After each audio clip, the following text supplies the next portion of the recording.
मेरा नाम रज़वान है और मैं इटली में मुकीम था।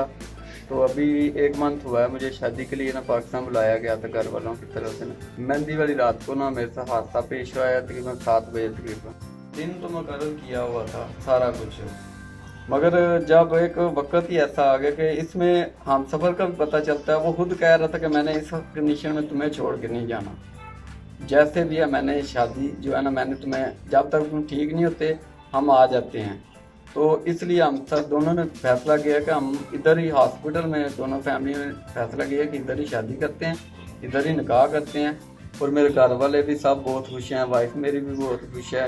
हमारा हॉस्पिटल वालों ने भी बहुत अच्छा हमारे साथ अमला था, उन्होंने बहुत कंप्रोमाइज़ किया हमारे साथ।